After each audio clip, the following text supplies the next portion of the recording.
జమ్మూ కాశ్మీర్ పహల్గామ్ ఉగ్రదాడి ఘటనలో బాధితులు చిందించిన రక్తం వృధా పోదని ఎంపీ ఈటెల రాజేందర్ అన్నారు. ఈ ఘటనపై తప్పకుండా భారత్ ప్రతీకారం తీర్చుకుంటుందన్నారు. 370 ఆర్టికల్ రద్దు చేసి జమ్మూ కాశ్మీర్ భారత్ లో భాగమేనని మోడీ చాటి చెప్పారు.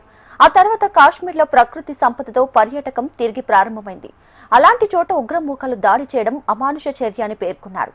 ఈ ఉగ్ర చర్య భారతీయుల గుండెలను గాయపరిచిందని, దేశ పౌరులు ఆవేశంతో రగిలిపోతున్నారని తెలిపారు. భారత్ సహనాన్ని పరీక్షిస్తే తగిన మూల్యం చెల్లించక తప్పదని హెచ్చరించారు. ఇక బాధితులు చిందించిన రక్తం వృధా పోదు, తప్పకుండా భారత్ ప్రతీకారం తీర్చుకుంటుందన్నారు ఎంపీ ఈటెల రాజేందర్. ప్రపంచంలో అతి సుందరమైన గొప్ప ప్రకృతి సంపదతో తొలతూగేటువంటి ప్రాంతంలో భారతదేశ వ్యాప్తంగా ఇప్పుడిప్పుడే అక్కడ టూరిస్టులు పోవడం, అక్కడ భారత ప్రజానికం గర్వపడడం చూస్తూ ఉంటే దాన్ని ఓర్చుకోలేని టెర్రరిస్టులు, దేశ విద్రోహులు ఇవాళ అక్కడ రక్తపాతాన్ని చిందించిండ్రు.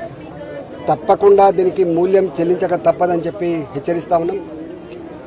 భారతదేశం సహనాన్ని, ఓపికని పరీక్షించే ప్రయత్నం చేస్తే రాబోయే కాలంలో ఏం జరుగుతుందో చవిచూడాల్సని చెప్పి హెచ్చరిస్తా ఉన్నాం. దొంగచాటుగా